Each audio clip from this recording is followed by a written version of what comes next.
1 கொரிந்தியர் 6வது அதிகாரம்,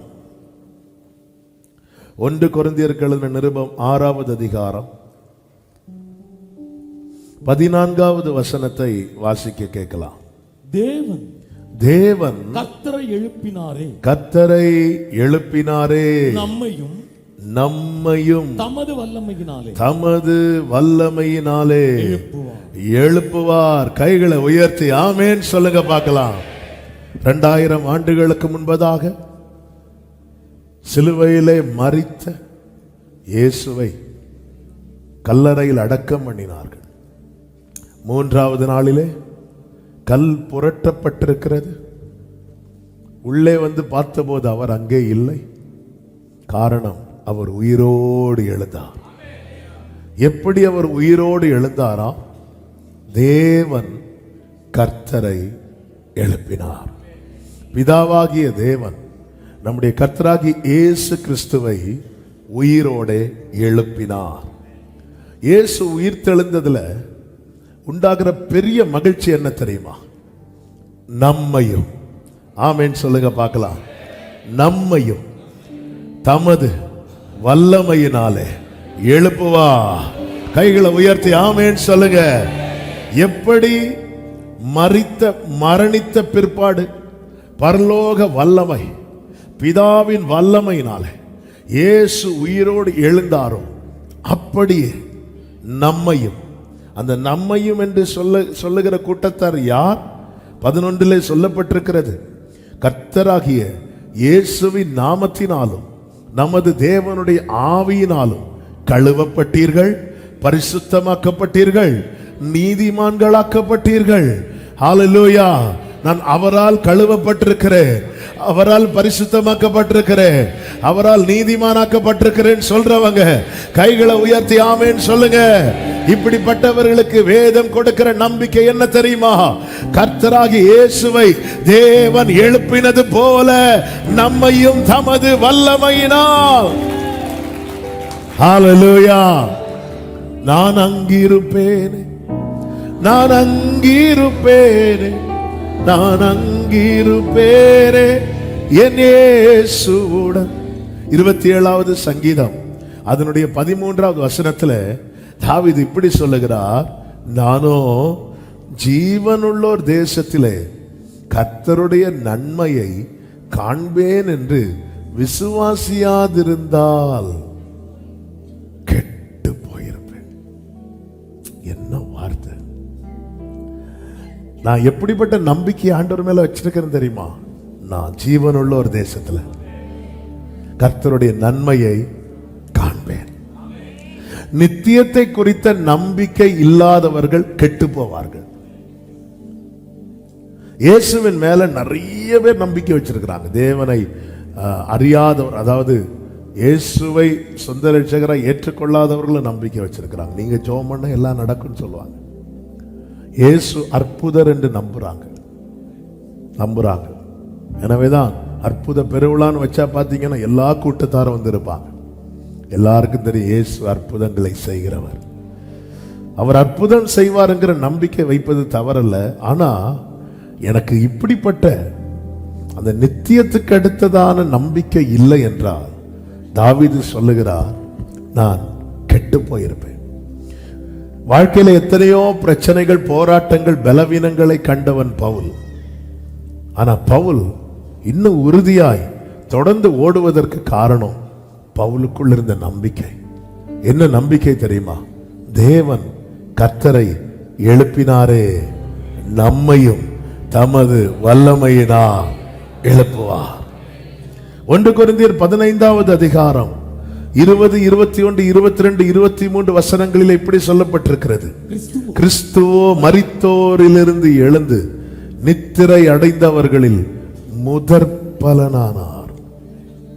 மனுஷனால் மரணம் உண்டானபடியால் மனுஷனால் மரித்தோரின் உயிர்த்தெழுதலும் உண்டாயிற்று. முந்தின ஆதாமால் இந்த பூமியிலே மரணம் பிறந்தது போல, முந்தின ஆதாமுடைய செயலினாலே மரணம் உண்டானது, பிந்தின ஆதாமாய் வந்த இயேசுவின் செயலினாலே உயிர்த்தெழுதலும் உண்டானது. ஆதாமுக்குள் எல்லாரும் மரிக்கிறது போல கிறிஸ்துவுக்குள் எல்லாரும் உயிர்ப்பிக்கப்படுவார்கள். அடுத்த வார்த்தை, அவன் தன் தன் வரிசையிலே உயிர்ப்பிக்கப்படுவான். முதற் பலனானவர் கிறிஸ்து, பின்பு அவர் வருகையில் அவருடையவர்கள் உயிர்ப்பிக்கப்படுவார்கள். ஹல்லேலூயா!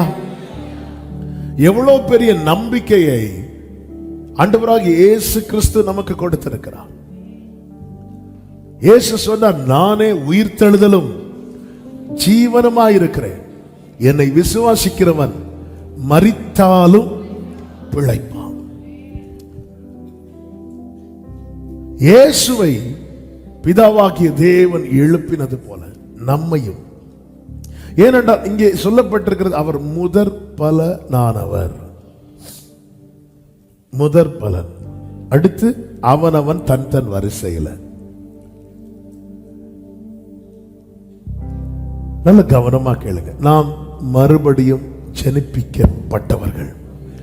1 பேதுரு 1:4 சொல்லப்பட்டிருக்கிறது, அவர் இயேசு கிறிஸ்து மரித்தோரிலிருந்து எழுந்ததினாலே அழியாததும் மாசு அற்றதும் வாடாததுமாகிய சுதந்திரத்துக்கு ஏதுவாக ஜீவனுள்ள நம்பிக்கை உண்டாகும்படி. என்ன நம்பிக்கையா?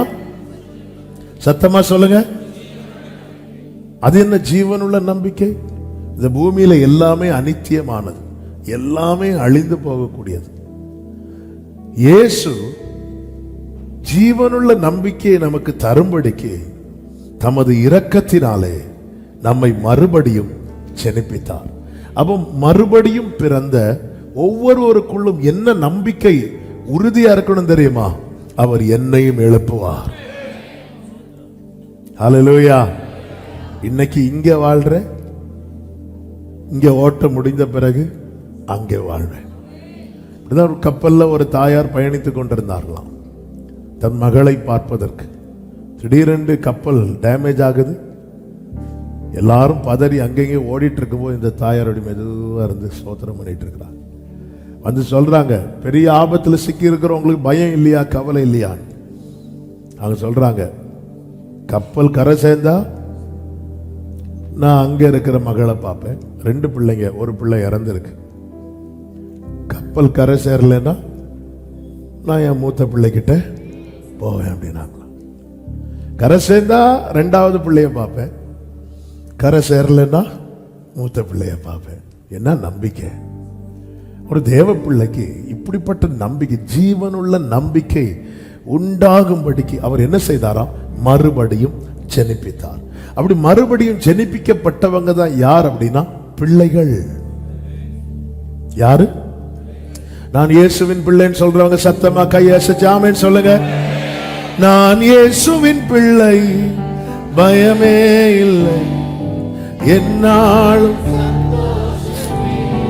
நாம் தேவனுடைய பிள்ளைகளாய் இருக்கிறோம் என்று ஆவியானவர் தாமே நம்முடைய ஆவியுடனே கூட சாட்சி கொடுக்கிறார் என்று ரோமர் 8:16 சொல்லப்பட்டிருக்கிறது.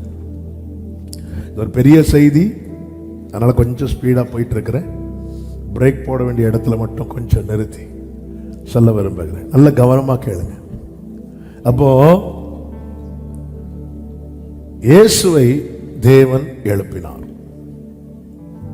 அப்போ பிள்ளைகள் ஆனாலே போதும், நம்மை அவருடைய நாளிலே இதே போல எழுப்புவாரா என்ற கேள்வி வரும்போது இங்கேதான் ஆவியானவர் ஒரு காரியத்தை காண்பித்து கொடுக்கிறார்.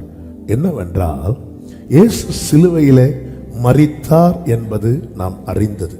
ஆனால் வேதம் அதை எப்படி காண்பிக்கிறது என்றால், கொலோசியர் 2வது அதிகாரம் 15வது வசனத்தில் இப்படி சொல்லப்பட்டிருக்கிறது, சிலுவையிலே வெற்றி சிறந்தார்.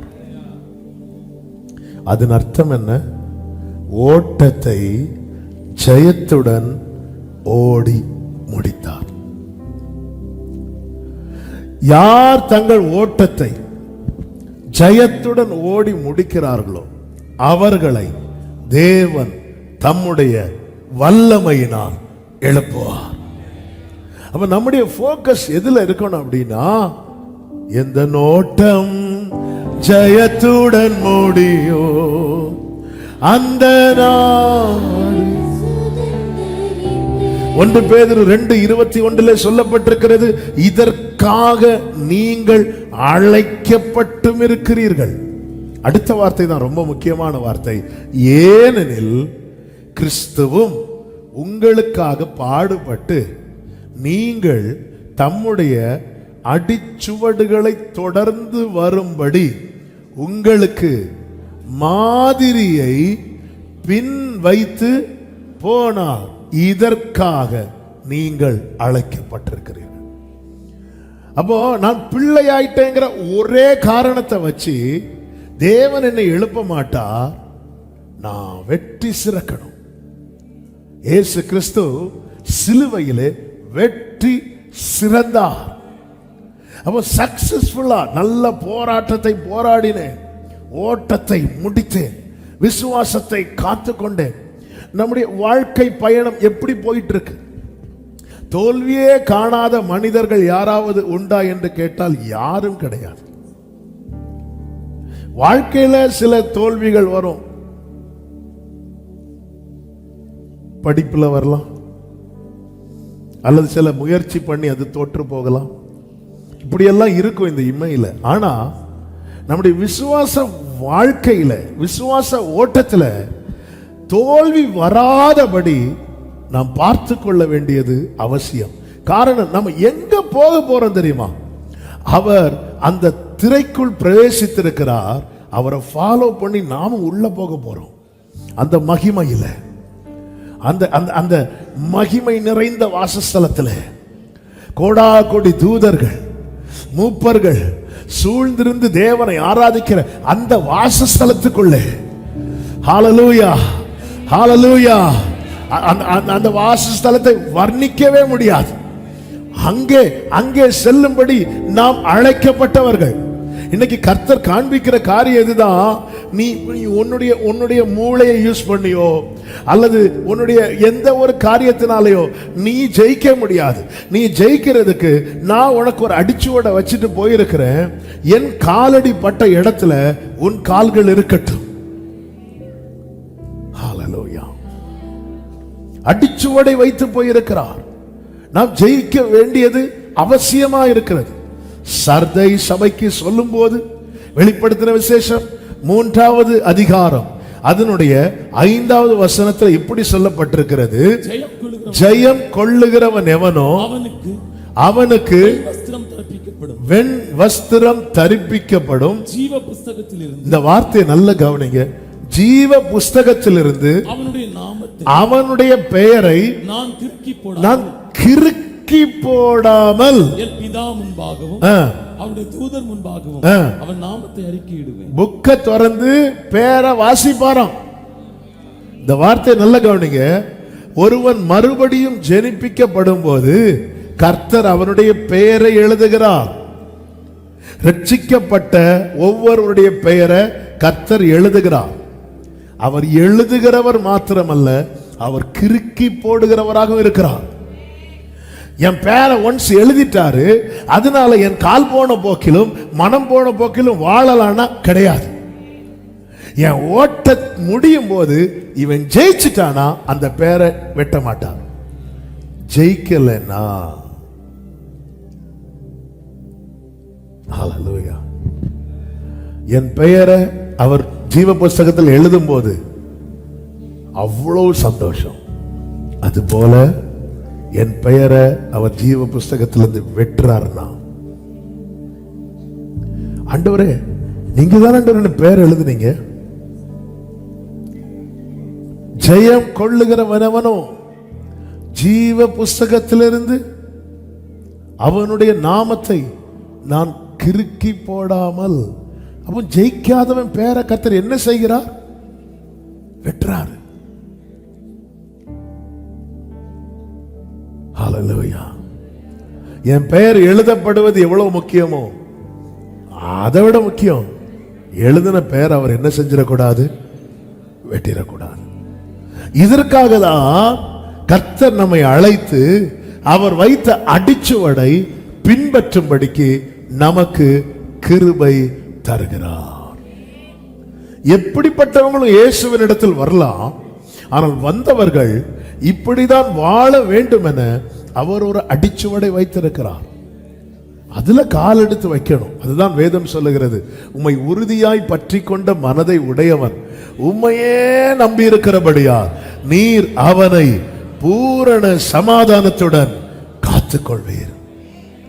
நம்முடைய ஓட்டம் ஜெயத்தோடு முடிஞ்சா கடைசி நாளில் இந்த புஸ்தகங்கள் திறக்கப்படும். திறக்கப்பட்டுட்டு நம்ம பேரை அவர் பிதாவுக்கு முன்பாகவும் அவருடைய தூதர்களுக்கு முன்பாகவும் சொல்லுவாராம். எப்படி இருக்கும்? ஹல்லேலூயா.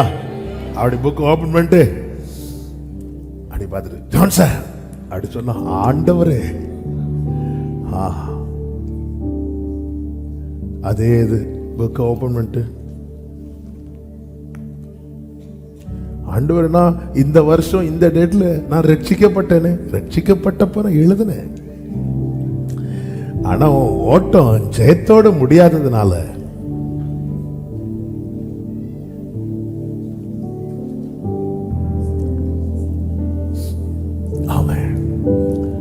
கேட்டுக்கு போகும் வாசல் தான் விசாலமானது, ஜீவனுக்கு போகும் வாசல் இடுக்கமானது. அதான் நான் அன்பா சொல்லுவேன் பிள்ளைங்க கிட்ட, ஒருவேளை எக்ஸாம்ல நினைச்ச மார்க் இல்லாம இருக்கலாம், தோற்று போகலாம். நீங்க நல்ல மார்க் எடுப்பீங்க, நான் காமனா சொல்றேன். சில முயற்சி நமக்கு கை கொடுக்காம போகலாம். இதெல்லாம் பெரிய இழப்பு இல்லைங்க. ஆனா லைஃப்ல தோத்துட்டோன்னு வைங்களேன், வாழ்க்கையில தோத்துட்டோன்னு வைங்களேன். ஹல்லேலூயா.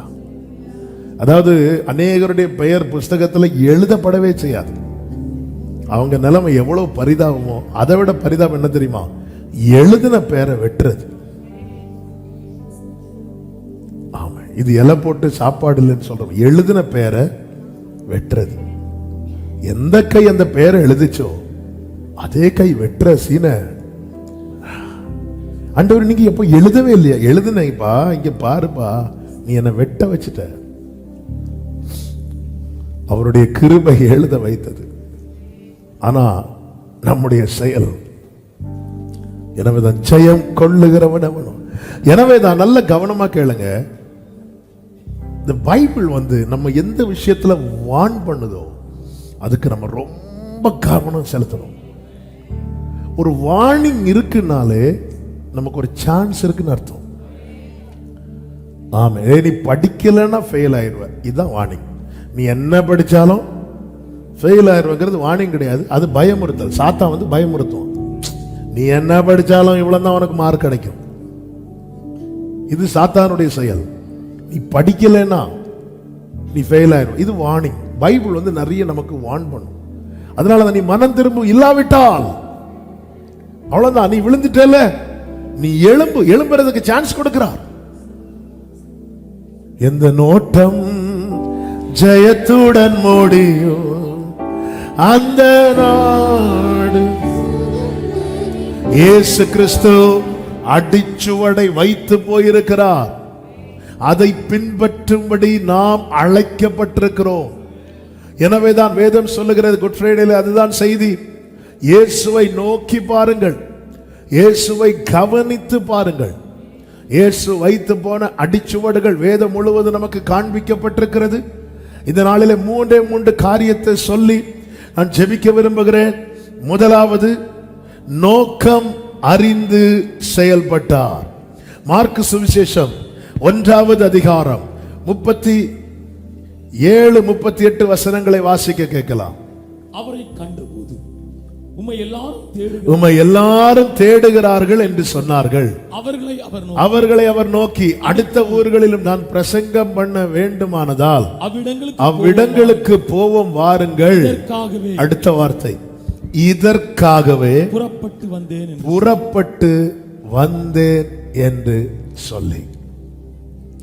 அப்போ என்ன பர்பஸுக்காக இந்த பூமியில நான் வந்திருக்கிறேன் என்பதை அவர் உள்வாங்கி அதை செய்யறதுலையும் அதை செயல்படுறதுலையும் தான் அவர் அதிக கவனம் செலுத்தினார். ஆண்டவருடைய ஊழிய பாதையில 2 காரியங்களை அவர் சந்தித்தார். ஒன்று புகழ்ச்சி, இன்னொன்று இகழ்ச்சி. யோவான் 6 அவரை ராஜாவாக்க மனதா இருந்தார்களாம். அப்படியே ஜனங்க அப்படியே உயர்த்த ஆரம்பிக்கிறாங்க. இதையும் கர்த்தர் மைண்ட் பண்ணல. யோவான் 8வது அதிகாரத்துல அவ்வளவு வேதனைக்கு உட்படுத்தின வார்த்தைகளை ஜனங்க பேசுவாங்க. அதுல சிம்பிளா சொல்லணும்னா ஒரே லைன்ல சொன்னாங்க, பாரு எங்களுக்கெல்லாம் எங்க அப்பாவை தெரியும், உங்க அப்பா யாரு? ஏன்னா மரியாள் திருமணத்துக்கு முன்பதாகவே கர்ப்பவதி ஆனாங்க. அவங்க அப்படியே இன்டைரக்டா குத்துறாங்க இயேசுவை. இயேசு முடங்கல்ல. வேதம் சொல்லுகிறது அவர் போயிட்டே இருக்கிறார்.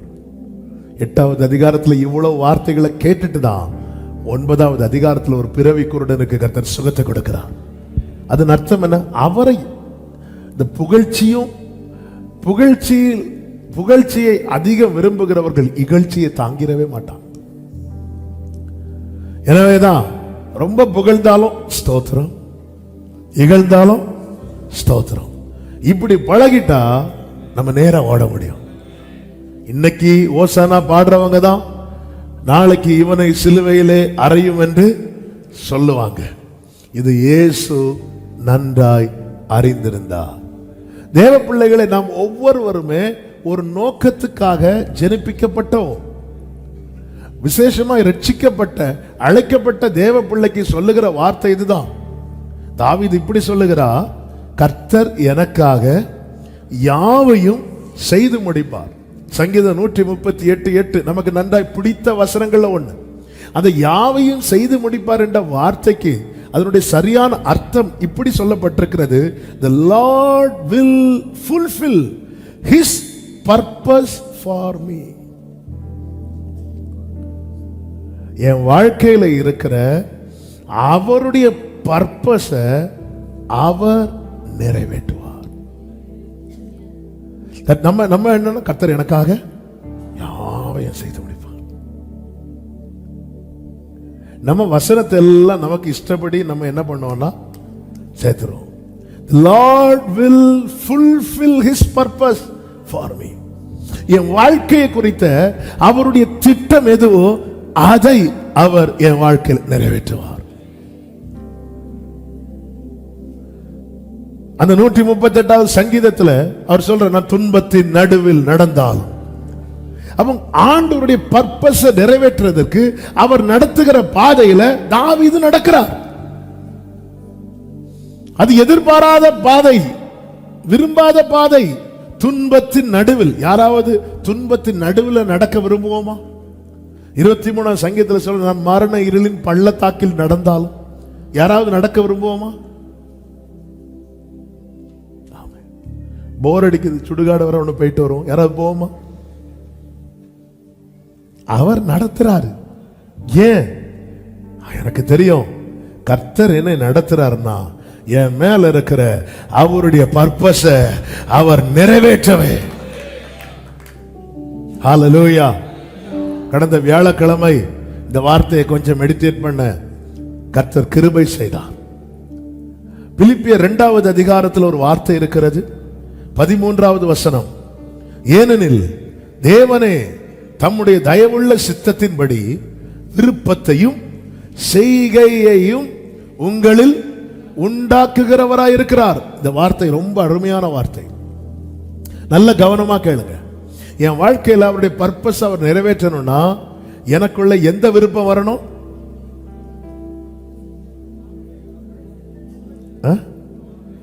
அவருடைய விருப்பம் வரணும். அப்ப நமக்கு இந்த ஒரு வசனத்தை மட்டும் பார்த்தா நமக்கு என்ன தோணும் அப்படின்னா, அது அப்ப மொத்தத்தில் யார் தான் செய்யறா? அவர் தான் செய்யறார். இன்னும் அவருடைய விருப்பம் எனக்குள்ள அவர் உண்டாக்கல, உண்டாக்குனதுக்கு அப்புறம் பார்த்துக்கலாம். இல்ல, இந்த பிலிப்பியர் 2 நீங்க மேல இருந்து படிச்சுட்டு வந்தீங்கன்னா தெரியும், கிறிஸ்து இயேசுவில் இருந்த சிந்தையே உங்களிலும் இருக்க கடவது. அப்படி சொல்லிட்டு அடுத்த வார்த்தை இருக்கும், அவர் பிதாவுக்கு சமமா இருப்பதை கொள்ளையாடின பொருளா எண்ணாமல் தம்மை தாமே வெறுமையாக்கி. இந்த வார்த்தை நல்ல கவனிங்க.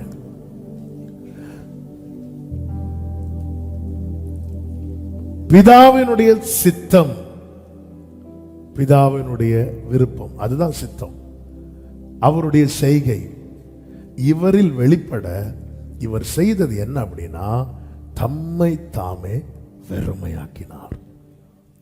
நான் ஒரு விருப்பத்தை எனக்குள் வைத்திருக்கிறது வரைக்கும் அவரால் அவருடைய விருப்பத்தை எனக்குள்ளே உண்டாக்க முடியாது.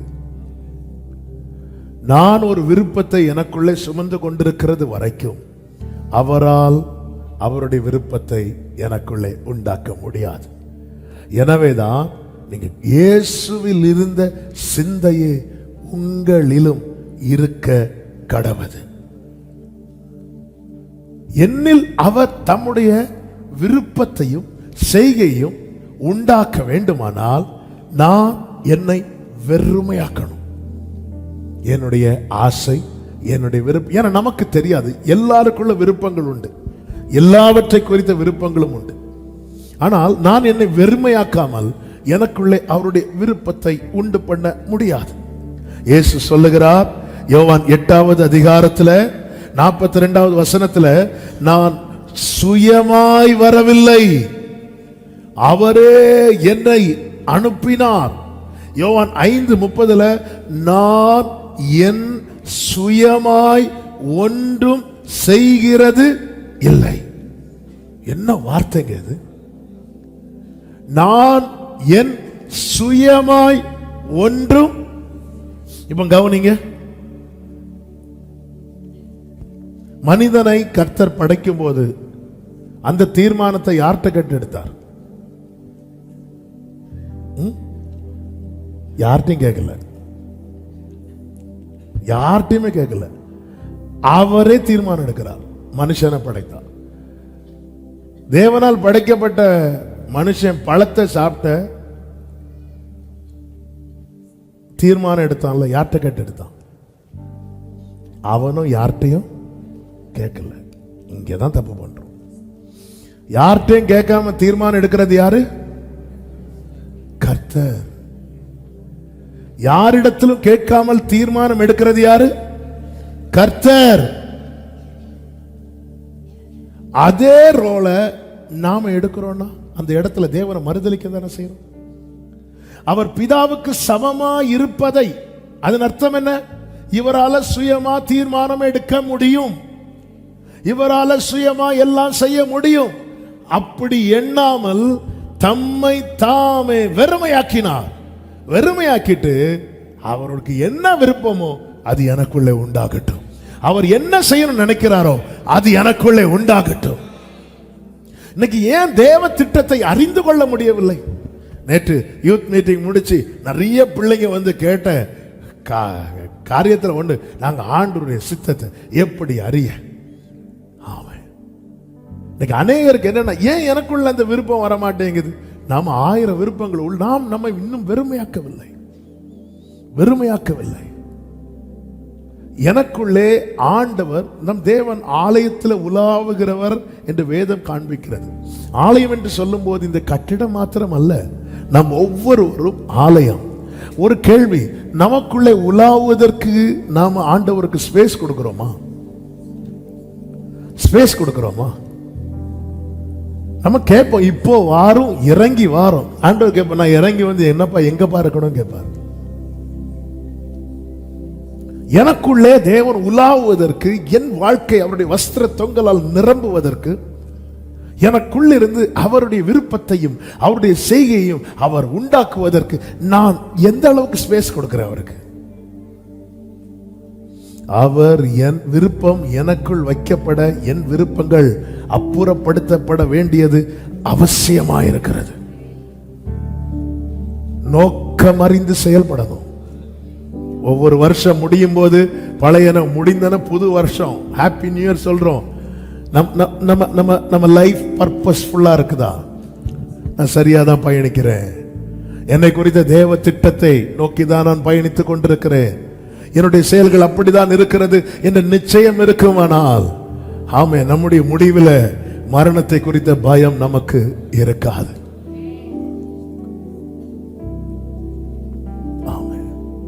நன்றாய் புரிந்து கொள்ளுங்கள், பகற்காலம் இருக்கும் மட்டும்தான் கிரியை செய்ய முடியும். ஒருவரும் கிரியை செய்யக்கூடாத ராக்காலம் வருகிறது. ஏதோ வாழ்ந்தோம், ஆண்டவரிலிருந்து நன்மையை பெற்று ஆண்டவரை நோக்கி பார்க்கிறது நன்மை பெறுவதற்காக மட்டும் இருக்கக்கூடாது. உம்முடைய சித்தம் பரலோகத்தில் செய்யப்படுகிறது போல இந்த பூமியிலையும் செய்யப்படுவதாக. என்னுடைய லைஃப் பர்பஸ்ஃபுல்லா இருக்கணும்னா நான் எதுக்காக இந்த பூமியில கர்த்தரை ஜெனிப்பித்தார்? ஒரு குழந்தை பிறக்கும் போது 4 குழந்தை இறக்குறதாட்டு ஒரு ரிப்போர்ட் சொல்றாங்க. கர்த்தர் தாயின் கருவில் தோன்றினது முதல் ஆதரித்து, தாயின் வயிற்றிலிருந்து எடுத்து வளர்த்து ஆதரித்து இதுவரை கொண்டு வந்திருக்கிறார். நீ எவ்வளவு காலம் நமக்கு முன்பாக நம்முடைய ஓட்டம் இருக்கிறது என்று தெரியாது, ஆனா பர்பஸ்ஃபுல்லா தான் என் லைஃப் இருக்குன்னு சொல்ல முடியுமா? ஆண்டவருக்கு நம்ம எந்த அளவுக்கு ஸ்பேஸ் கொடுக்கிறோமோ, இடம் கொடுக்கிறோமோ, அந்த அளவுக்கு நம்முடைய வாழ்க்கையில தேவ திட்டம் செயல்படுத்தப்பட்டு கொண்டே இருக்கும். இன்னும் விருப்பமே உண்டாகலையே, இன்னும் விருப்பமே உண்டாகலையே. தேவ சித்தம் செய்யணுங்கிற விருப்பமே ஏன் உண்டாகல? உள்ளே 1000 விருப்பங்களை வைத்துக் கொண்டிருக்கிறோம். என் ஓட்டம் எவ்வளவு காலம் என்பதை தாண்டி எப்படி என்பது ரொம்ப முக்கியம். நோக்கம் அறிந்து இயேசு செயல்பட்டார். இரண்டாவதாக அவர் வைத்து அடுத்த அடிச்சுவடு என்ன தெரியுமா? சாட்சியை காத்து கொண்டார். அப்போஸ்தலர் 10வது அதிகாரம் 38வது வசனத்தில் இப்படி சொல்லப்பட்டிருக்கிறது, நசரேயனாகிய இயேசுவை தேவன் பரிசுத்த ஆவியினாலும் வல்லமையினாலும் அபிஷேகம் பண்ணினார். தேவன் அவருடனே கூட இருந்தபடியினால் அவர் நன்மை செய்கிறவராய் சுற்றி திரிந்தார். தேவன் அவரோடு இருந்ததுனால அவர் என்ன செய்யல? தீமை செய்யல. இதான் சாட்சியை காத்துக் கொள்ளுதல். வாக்கினாலோ நோக்கினாலோ செய்கையினாலோ பிறருக்கு தீமை செய்யாமல் ஒருவன் வாழ்கிறான் என்றால் அவன் என்ன வெளிப்படுத்துறான் தெரியுமா? கர்த்தர் என்னோடு இருக்கிறார். இந்த காலை வேளையில எத்தனை பேருக்கு சொல்ல முடியும் ஆண்டவர் என்னோடு இருக்கிறார்? அத ஆண்டவர் நம்மோடு இருக்கிறார் என்றால் நாம என்ன செய்கிறவர்களா சுற்றி திரியணுமா? என்ன செய்யக்கூடாது? தீமை செய்யக்கூடாது. ஏன் தீமை செய்யக்கூடாது? தீமை அவரிடத்தில் சேருவது இல்லை. தேவன் என்னோடு இருப்பதை என் கிரியைகள் தான் மற்றவர்களுக்கு வெளிப்படுத்தும். என் வார்த்தை நம்ம சொல்லுவோம் கர்த்தர் என் கூட இருக்கிற எல்லாரும் நம்பணும் கிடையாது, நாமே நம்ப மாட்டோம் நம்ம சொல்றத. ஆனா என் கிரியைகள் வெளிப்படுத்தும். ஈசாக்குக்கு விரோதமாய் பொறாமைப்பட்டு ஜனங்கள் அவன் வெட்டின திறவை மூடுகிறார்கள். ஈசாக்கின் கிரியை நமக்கு தெரியும், கனி கெடாமல் காத்து கொண்டான். அங்க வேற எந்த அற்புதம் ஒண்ணு நடக்கல, அல்ல அக்கினி இறங்கல்ல, ஒண்ணு நடக்கல. இவனுடைய கிரியைகள் காண்பித்தது அவர்களுக்கு இவன் கூட கர்த்தர் இருக்கிறார். அவங்க வந்து சொல்லிட்டாங்க, நிச்சயமாகவே உம்மோடு கூட கர்த்தர் இருக்கிறார். ஜெயத்தோடு ஓட்ட முடிய சாட்சியை காத்துக் கொள்ள வேண்டியது அவசியம்.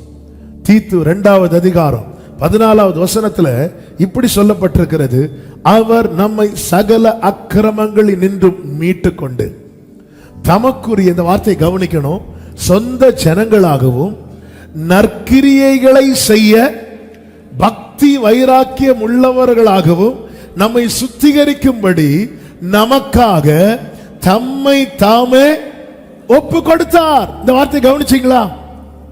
என்னை சுத்திகரிக்க அவர் ஒப்பு கொடுத்தது எதற்கு தெரியுமா? நான் எதுல பக்தி வைராக்கிய பாராட்டணுமா? நற்கிரியை செய்ய. இனி நான் துர்க்கிரியை செய்யக்கூடாது, நான் நன்மைதான் செய்யணும். என்னால யாருக்கும் எந்த தீங்கும் வரக்கூடாது. ஒருவருடைய தீமைய, ஒருவருடைய வீழ்ச்சிய நான் என் மனசுல கூட நினைக்க கூடாது. இந்த சாட்சியை காத்துக்கொள்வது என்பது எவ்வளவு முக்கியம் தெரியுமா? ஹல்லேலூயா. பரிசுத்த ஆவி உங்கள் மேல் வரும்போது நீங்கள் எருசலேமிலும், அடுத்த வார்த்தை அதன் அர்த்தம் என்ன? அது வரைக்கும் நீ 4 சுவருக்குள்ள இருந்து எருசலேமை விட்டு போகாதென்றார். உன்னால சாட்சியை காத்து கொள்ள முடியும்னு தெரிஞ்சா மட்டும் வெளியே போண்டார். உன் சுயத்தால முடியாது. ஹோலி ஸ்பிரிட் வரும்போது நீ சாட்சியா இருப்பாய். இன்னைக்கு கர்த்தர் நம்மை நம்பி வெளியே கொண்டு போகிறார். ஒவ்வொரு சூழ்நிலையில தேவன் நம்மை கொண்டு போகிறார். ஆமென். ஆண்டவர்கிட்ட கேட்கணும், டெய்லி கேட்கணும். நற்கிரியைகளை செய்ய பக்தி வயராக்கி. நான் அதை இப்படி சொல்ல விரும்புறேன், மனசுல கூட ஒருத்தருடைய தீமையை விரும்பாதீங்க. ஹல்லேலூயா. நமக்கு பிடிக்காதவங்க விழணும், பிடிச்சவங்க வாழணும். இந்த எண்ணம் ரொம்ப மோசம். இது எங்க எங்க அடிக்கும்னா நம்ம ஓட்டம் ஜெயத்தோட முடிய விடாது. ஆமே, மனசுல கூட நினைக்க கூடாது. நல்லா இருக்கட்டும். யோவான் ஸ்நானன் கிட்ட வராங்க. ஆண்டவரே, யோவானுடைய சீஷர்கள் வராங்க. நம்ம கிட்ட வந்த கூட்டம் எல்லாம் இயேசு கிட்ட போறாங்க.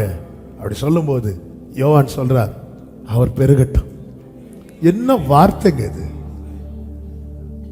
பிசினஸ்ல ஒருத்தங்க வளர்றாங்களா, உடனே முட்டை எடுத்து கலக்கி குடிங்க. ஏங்க, அவங்க பெருகட்டுங்க. ஆமே. சர்ச்சில் பக்கத்தில் 2 பேர் இருக்கிற ஆண்டவரே, இவங்க நல்லா இருக்கட்டும் ஆண்டவரே. பிறருடைய நன்மையை நம்ம விரும்புறோம்னா நம்ம என்ன சொல்றது தெரியுமா? என் கூட கர்த்தர் இருக்கிறார். நல்லா இருக்கணும். பக்கத்துல 2 பேரை பார்த்து சொல்லுங்க, நீங்க நல்லா இருக்கணும். அம்மா மகளுக்கும் மகள் அம்மாவுக்கும் சொல்லுகிறதே. ஹல்லேலூயா. இயேசுவை பிடிக்க வந்தவனுடைய காதை பேதுரு வெட்டின போது கர்த்தர் நன்மை செய்தார்.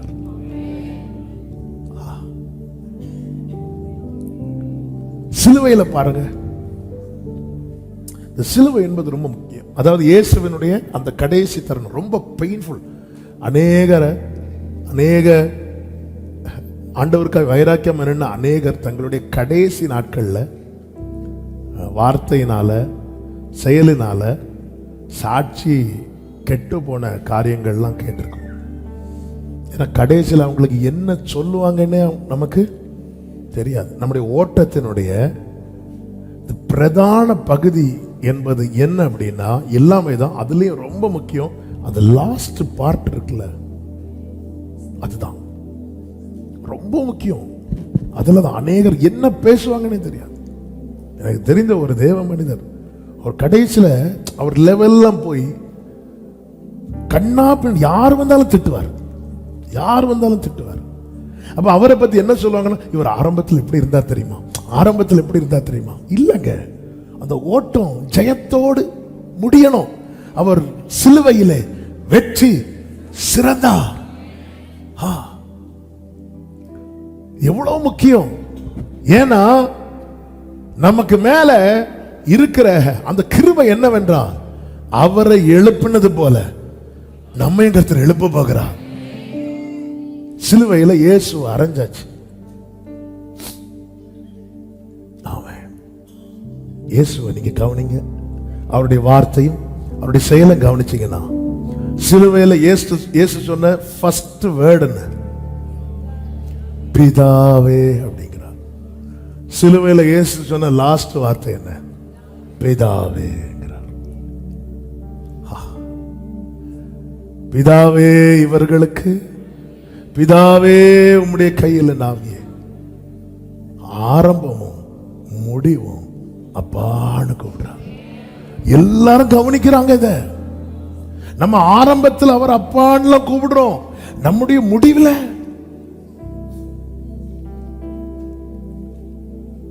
அங்க மரியாள் நிக்கிறாங்க, யோவான் நிக்கிறான். எல்லாரும் ஆரம்பத்தில் இயேசுவேன்னு கூப்பிடுறோம். ஆரம்பத்தில் எப்படி கூப்பிடுறோமோ முடிவில் அப்படி கூப்பிட்டா மட்டும்தான் ஜெயிக்க முடியும். ஆரம்பத்தில், அதனாலதான் கலாத்தியருக்கு எழுதும் போது, ஆவியில் ஆரம்பம் பண்ணுன நீங்க இப்படி மாம்சத்துல போறீங்களே. பிதாவே அப்படிங்கிறான். முடிக்கும் போது பிதாவே அப்படிங்கிறான். ரெண்டாவது கவனிச்சீங்கன்னா அதுல அவருடைய வாசனை கெடாதபடி காத்துக்கொண்டார். அவரை வந்து டெம்ப்ட் பண்றாங்க, அவரை இரிட்டேட் பண்றாங்க, ரொம்ப இரிட்டேட் பண்றாங்க. அவருக்கு கண்ணுக்கு முன்னாடியே அவருடைய வஸ்திரத்தை சீட்டு போட்டு எடுக்கிறாங்க. அந்த இடத்துல ஒரு இடத்துல அவர் கண்ட்ரோல் விட்டுட்டாருன்னா முடிஞ்சு. ஒரு இடத்துல கண்ட்ரோல் விட்டுட்டாருன்னா முடிஞ்சு. வாசனை கெட்டக்கூடாது. சாட்சியை காத்துக்கொள்ள ரொம்ப முக்கியம். மூன்றாவதாக அவர் அவமானத்தை எண்ணவில்லை.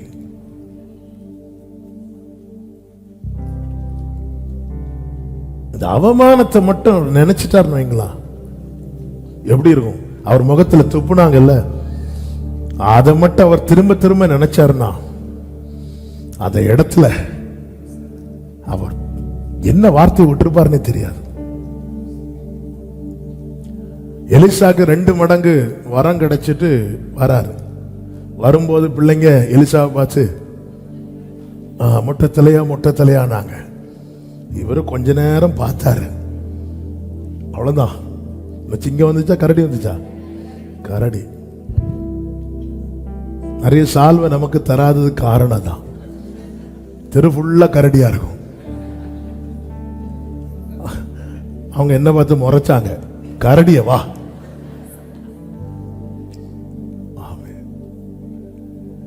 இங்க பாருங்க, அவமானத்தை எண்ணவில்லை. 4வது, கசப்புக்கு இடம் கொடுக்கல. ஒரு மனுஷனுக்கு வலி வரும்போதுதான் இந்த கசப்பான வேர் விழும். அதாவது நமக்கு தாங்கக்கூடிய பெயின் ஒன்று இருக்கு. தாங்கக்கூடிய பெயின் தாங்க முடியும். நமக்கு தாங்க முடியாத பெயின் வந்துட்டுன்னு வைங்களேன், நம்ம ரொம்ப சஃபர் பண்ணுவோம். அந்த டைம்ல அது யாரால வந்தது என்பதை நம்ம அடிக்கடி நினைப்போம். இதுக்கு யாரும் விதிவிலக்கு கிடையாது. இது பிரசங்கம் பண்றது ரொம்ப ஈஸி, இதுக்கு யாரும் விதிவிலக்கு கிடையாது. ஆனா இந்த இடத்துல வேதம் சொல்லுகிறது, அவர் அதை ருசி பார்த்து அது கசப்பா இருந்ததுனால அவர் குடிக்க, அதன் அர்த்தம் மனதுல இடம் கொடுக்கல. இந்த கசப்புக்கு, கசப்பு நாக்கில் பட்டுச்சு, மனசுல படல. நமக்கு நாக்கில் படுதோ இல்லையோ,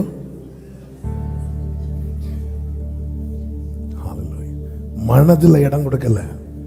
நிறைய வருங்க போகுங்க, நம்ம நிறைய ஃபேஸ் பண்ணுவோம். ஆனா நம்ம மனசுல எதுக்கு இடம் கொடுக்கிறோமோ அதுதான் வேறாகும். இயேசு பாருங்க, மனதில் இடம் கொடுக்கல. அது மாத்திரமா, 2 கையில ஆணிகள். மற்ற கள்ளர்கள் கூட அறியப்பட்டவங்களுக்கும் இவருக்கும் என்ன வித்தியாசம்னா, அவங்களுக்கு சாட்டை அடி கிடையாது, அவங்களுக்கு டைரக்டாவே தண்டனை.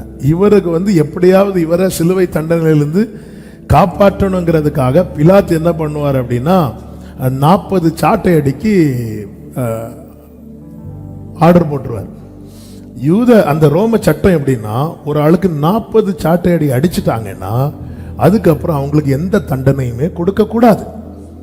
பிலாத்துக்கு மனைவி வேற லெட்டர் போட்டாச்சு, இனி காப்பாத்தலன்னா வீட்டுக்கு போக முடியாது, அதனால வேற வழி இல்லை. அதனால பிலாத்து என்ன பண்ணுவாருன்னா, 40 சாட்டை அடி. இன்னும் ஒரு அடி விழுந்துட்டுன்னு வைங்களேன், அதுக்கப்புறம் அந்த சிலுவை தண்டனை கொடுக்க முடியாது. ஏன்னா அந்த பனிஷ்மெண்ட் பினிஷ்ட். அதனால அடிக்கிறவங்க என்ன பண்றாங்க அப்படின்னா, 39ஓட ஸ்டாப் பண்றாங்க. அதன் அர்த்தம் என்ன? இன்னும் தண்டனை கொடுக்கணும். பிலாத்து ஆர்டர் போட்டது 40 அடி. இன்னும் ஒரு அடி விழுந்துட்டுனா நானும் நீங்களும் இன்னைக்கு இங்க இல்லை. மெய்யாகவே அவர் நம் பாடுகளை ஏற்றுக்கொண்டு நம் துக்கங்களை சுமந்தார். ஹல்லேலூயா. அவ்வளோ வலியில ரத்தம்லாம் அப்படி சொட்டு சொட்டா வடிஞ்சிட்டே இருக்குது. அது நடுவிலையும் ஒருத்தன் ஆண்டவரேன்னு கேட்கும்போது அவனுக்கு அவர் நன்மை செய்கிறார். நானே எப்படி இருக்கும் பாத்தியா அப்படி சொல்லல. நம்ம எஸ்கேப் ஆகிறதுக்கு நம்ம பயன்படுத்துற வார்த்தையில ஒன்று என்ன தெரியுமா? இங்க பாரு, என் நிலைமையே ரொம்ப மோசம். தக்கலை பக்கத்தில் எங்கள் அப்பா 2 வீலரில் போகும்போது ஒரு ஆக்சிடென்ட் ஆயிட்டு, ஆக்சிடென்ட் ஆகி கீழே விழுந்து கிடக்குறாங்க. எங்கள் அப்பாவுக்கு முட்டியில் நல்ல அடி. அப்போ அந்த பக்கமாக ஒருத்தர் வாரார், வேஷ்டி கட்டிட்டு. இப்படி எங்கள் அப்பா அப்படி பார்த்துட்டே நிற்கிறார். எங்கள் அப்பாவுக்கு வலி தாங்க முடியாமல் அவர் கையை பிடிச்சி எழும்பும்போது அவர் தட்டி விட்டார். தட்டி விட்டோன்னா எங்கள் அப்பாவுக்கு வருத்தமும் கோபமும் தாங்க முடியல. எழும்பி நின்று எங்கள் அப்பா வந்து முட்டியை காட்டி கொடுக்குறாங்க. இங்கே பாருங்கள், முட்டியில் அடிபட்டதுனால தானே அவங்க கையை பிடிச்சேன். அவருக்கு வேஷ்டியை தூக்கி 2 முட்டியும் காட்டி கொடுக்குறாரு. என் 2 முட்டியும் பாருங்க. எங்க அப்பா சொல்லும்போது சொல்றாங்க, எனக்கு வேதனை மறந்து நான் சிரிச்சிட்டேன் அப்படின்னு. உங்களுக்காவது ஒரு முட்டியில தான் அடி, எனக்கு நான் வந்து நின்று பார்க்கிறேன்ல, அதுவே பெரிய விஷயம் இல்ல. நான் வந்ததே பெரிய விஷயம். ஆண்டவரே, உம்முடைய ராஜ்யத்தில் வரும்போது கையில் ஆணி கொத்தி வடிஞ்சிட்டு இருக்கு, அவனுக்கு ராஜ்யம் கேட்குதான். அப்படி இல்லை, இன்று நீ என்னோட. அதாவது இதுதாங்க சாட்சி. கெத்செமனே தோட்டத்துல பேதுருட்ட சொல்றாரு, நான் உனக்காக வேண்டிக் கொண்டேன் அப்படிங்கிறார்.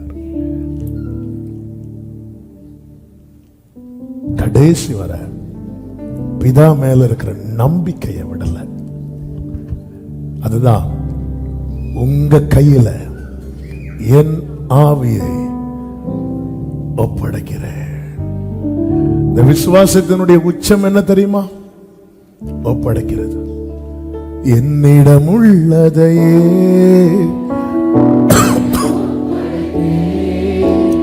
அந்நாள் வரையிலுமே அதை காத்திட வல்லவரே. அதாவது எல்லாரும் கவனிக்கிறாங்க, அவர் என்ன பேசுறாரு. ஏலி ஏலின்னு கூப்பிடும் போது ஒருத்தன் சொல்றான், அவர் எலியாவை கூப்பிடுறாரு. வெயிட் பண்ணு, எலியா வராரா பாப்போம். சுத்தி இருக்கிறவங்க கவனிக்கிறாங்க.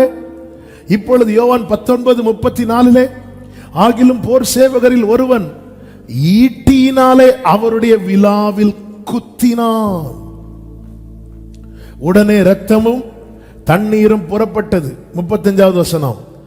அதை கண்டவன் சாட்சி கொடுக்கிறான். எதை கண்டவன்? ஈட்டியினால குத்தின போது இரத்தமும் தண்ணீரும் வந்தது. சிலர் கையில் ஆண்டவர் ஈட்டியை கொடுத்து விடுவார். அது ஒருவேளை மனைவியா இருக்கலாம். லைட்டா ஒரு குத்து, அந்த ஈட்டி வந்து மேக்சிமம் நாக்காதான் இருக்கும். லைட்டா ஒரு குத்து, நம்மளை குத்துனா குத்துனவங்களுக்கு ரத்தம் வரும்.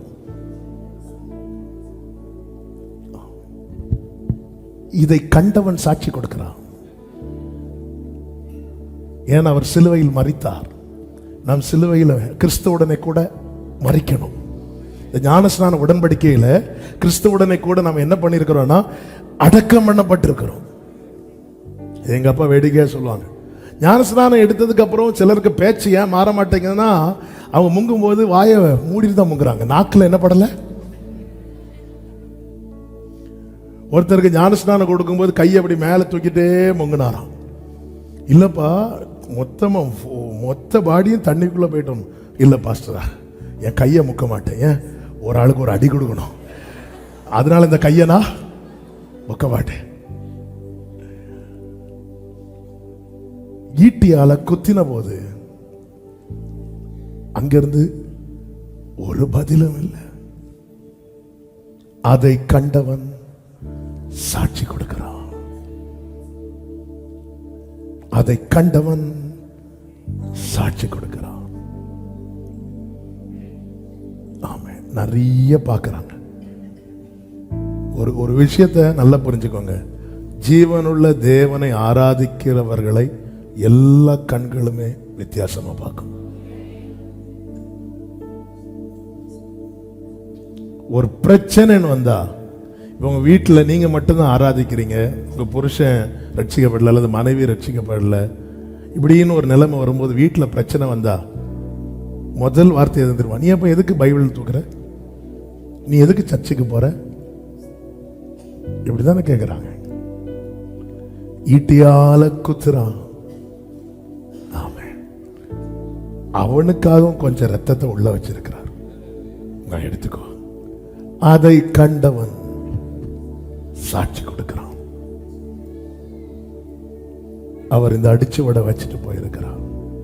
என்னுடைய ஆரம்பத்தில் நான் அவரை கூப்பிடுறது மேட்டர் இல்ல, என்னுடைய முடிவுல நான் அவரை தான் கூப்பிடுறேன். மூணாவது ஒரு காரியத்தை சொல்லி ஜெபிக்கிறேன். நிச்சயமான முடிவு. யோவான் 19வது அதிகாரம் 28வது வசனம்.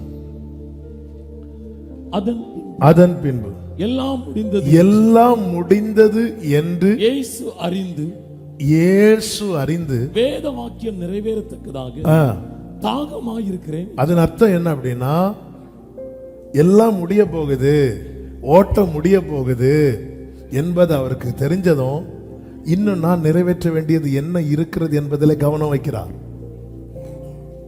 வேத வாக்கியம், இவரை குறித்த ஒரு வேத வாக்கியம் என்ன தெரியுமா? தாகமா இருக்கிறேன். அந்த வாக்கியம் என்ன நிறைவேறல, அதை நிறைவேற்றணும்.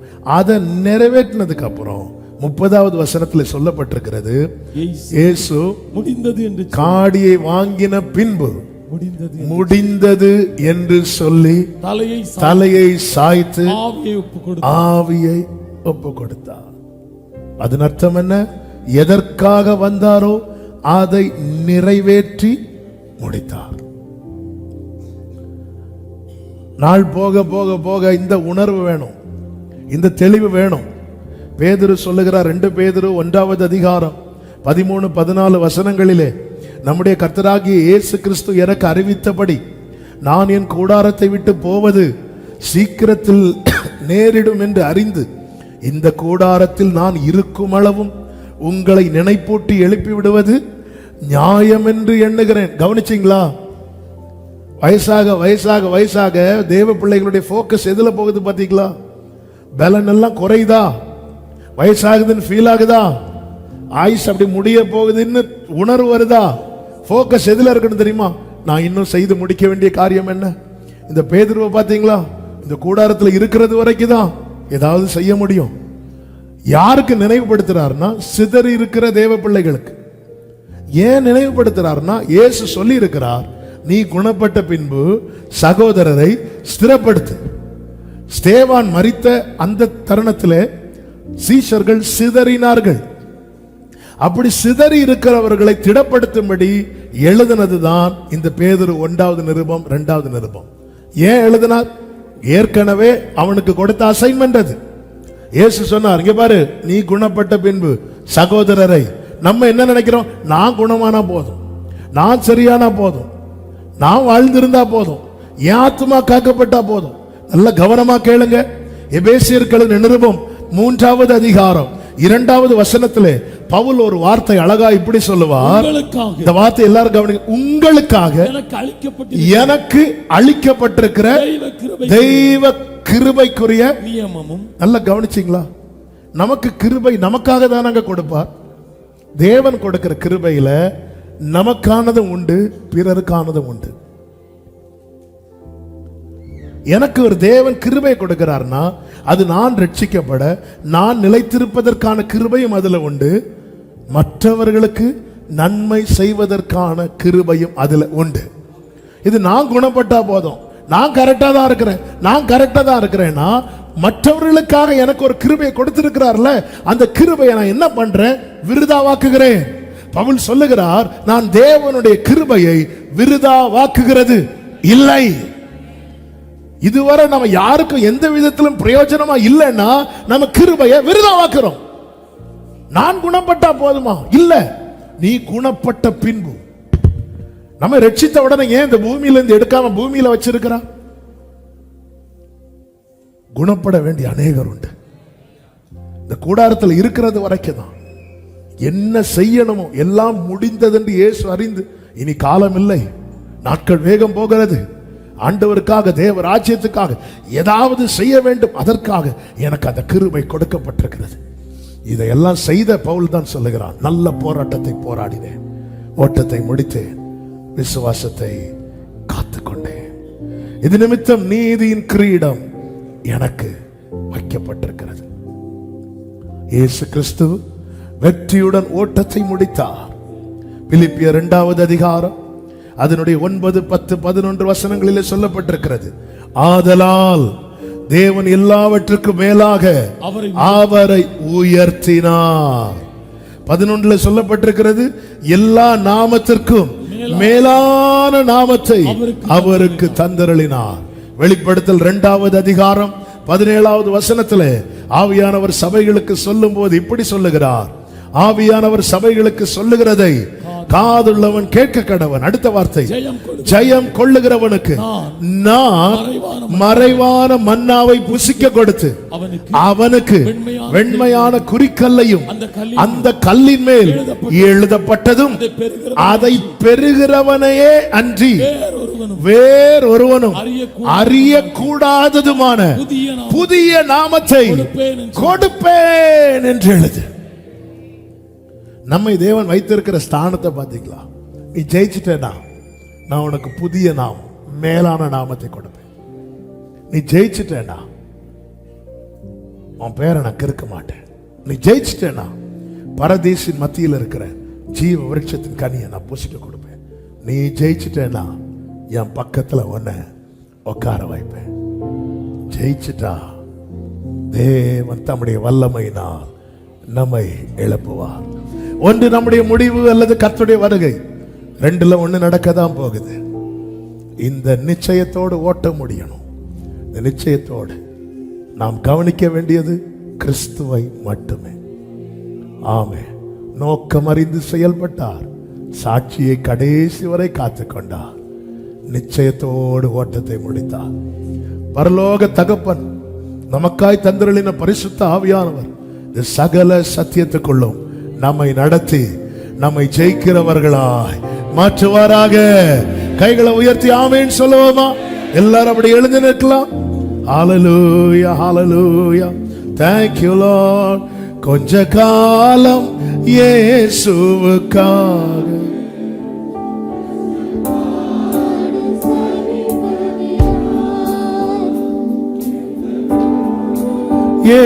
இயேசுவுக்காக கஷ்டப்பாடு சகிப்பதினா இன்னல் துன்பம் இன்பமாய் மாறோ. இயேசுவை நான் காணும் போது அவர் பாதம் விழுந்து பாடினே ஆனந்த கண்ணீர். வலது கரத்தை உயர்த்தி நம்பிக்கையோடு எந்த நோட்டம் ஜெயத்துடன் கூடி ஆமென் அந்த நாடு சுதந்திரம். ஓ glory, எந்த நோட்டம் ஜெயத்துடன் கூடி அந்த நாடு சுதந்திரம். கஷ்டம் கண்ணீர் நிறைந்த உலகை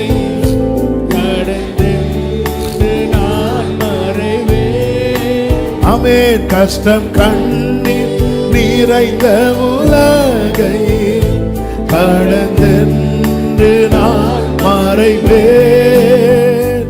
ஜீவ ஊற்றருளே என்னை நடத்தி தேவன் கண்ணீரை துடைத்திடுவார். ஜீவ ஊற்றருகே என்னை நடத்தி சென்றேன் தேவன் கண்ணீரை துடைத்திடுவார். கொஞ்ச காலம் இயேசுவுக்காக ஓரலபகரமஷனாடு சகிப்பதினாலே. ஆமென். கொஞ்ச காலம் இயேசுவுக்காக ஆமென். இந்த தேகம் அழியும் கூடாரம், இந்த தேகம் அழியும் கூடாரம், இதை நம்பியார் பிழைப்பார். இந்த தேகம் அழியும் கூடாரம், இதை நம்பியார். நம்பிக்கையோடு சொல்லுங்க, என் பிதா வீட்டில் வாசஸ்தலங்கள் உண்டு, இயேசுவோடு நான் குடியிருப்பேன். என் பிதா வீட்டில் இயேசுவோடு வீணை நாதம் தொனித்திடும் நேரம், வீணை நாதம் தொனித்திடும் நேரம், வரவேற்பு அளிக்கப்படும். வீணை நாதம் வரவேற்பு. எத்தனை பேர் நம்புறீங்க? என்னை பெயர் சொல்லி, என்னை பெயர் சொல்லி இயேசு கூப்பிடுவார், எனக்கு ஆனந்தம் பொங்கிடுமே. ஒவ்வொருவரும்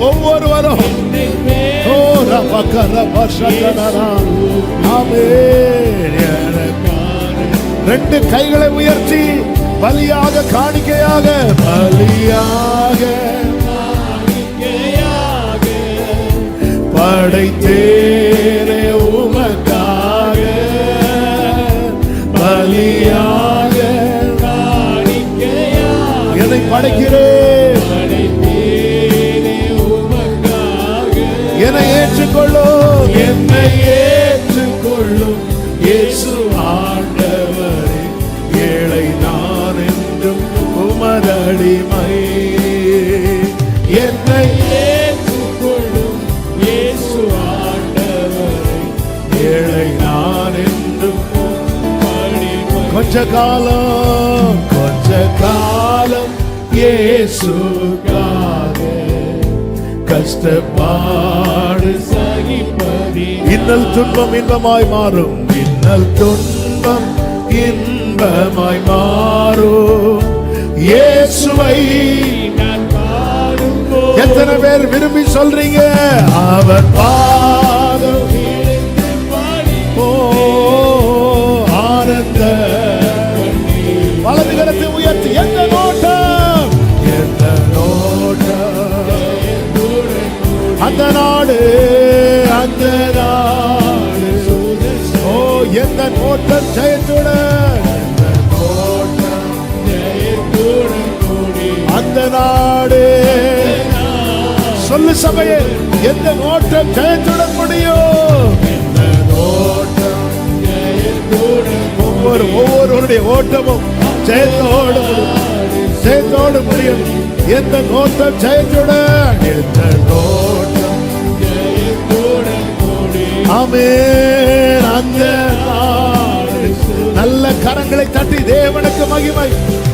தேவன் கர்த்தரை எழுப்பினாரே, நம்மையும் தமது வல்லமையினால் எழுப்புவார்.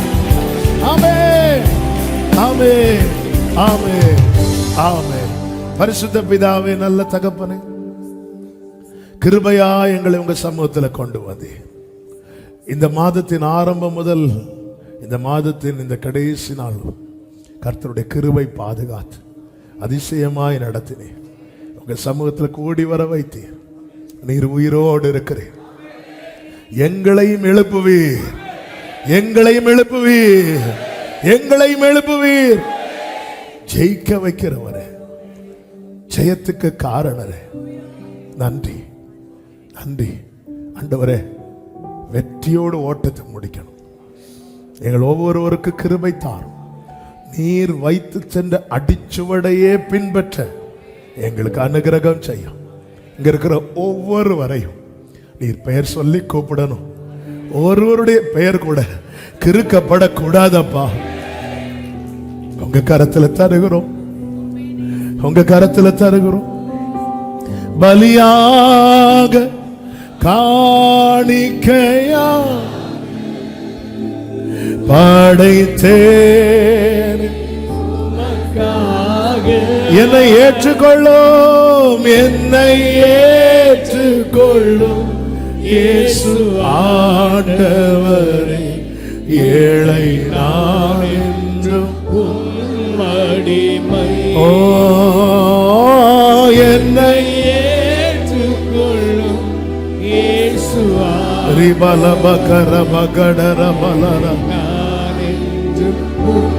அவர் பாதம் விழுந்து பாடிந்தே ஆனந்த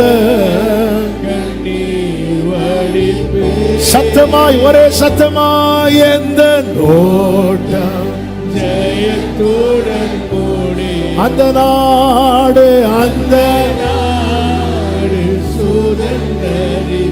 எந்த நோட்டம்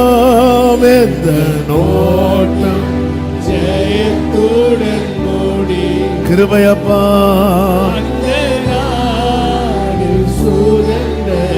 ஒவ்வொருவரை ஆட்கொள்ளும், கிருபைக்குள்ள மறைத்துக் கொள்ளும். தேவ சமாதான கிருபை சூழ்ந்து கொள்ளட்டும். வருகிற புதிய மாதம் எல்லாருக்கும் நன்மையாய் ஆசீர்வாதமா இருக்க கர்த்தர் அனுகிரகம் செய்யும். தாழ்த்தி அர்ப்பணிக்கிறோம். மகிமை எல்லாம் ஒருவருக்கே செலுத்துகிறோம். இரட்சகர் இயேசு கிறிஸ்துவின் நாமத்தில் பிதாவே, ஆமென். எல்லாரும் சேர்ந்து சொல்லுவோம். என் ஆத்துமாவே கர்த்தரை ஸ்தோத்திரி, முழு உள்ளமே அவருடைய பரிசுத்த நாமத்தை ஸ்தோத்திரி. என் ஆத்துமாவே கர்த்தரை ஸ்தோத்திரி, கர்த்தர் செய்த சகல உபகாரங்களை மறவாதே. ஆமென். நம்முடைய கர்த்தராகிய இயேசு கிறிஸ்துவின் கிருபையும் பிதாவாகிய தேவனுடைய அன்பும் பரிசுத்த ஆவியானவருடைய ஐக்கியமும் சிநேகமும் பாதுகாவலும் நம் அனைவரோடும் எல்லா பரிசுத்தவான்களோடு கூட கர்த்தருடைய வருகை மட்டும் தங்கியிருப்பதாக. ஆமென். ஹல்லேலூயா. God bless you. கர்த்தர் உங்களை ஆசீர்வதிப்பாராக. ஆமென்.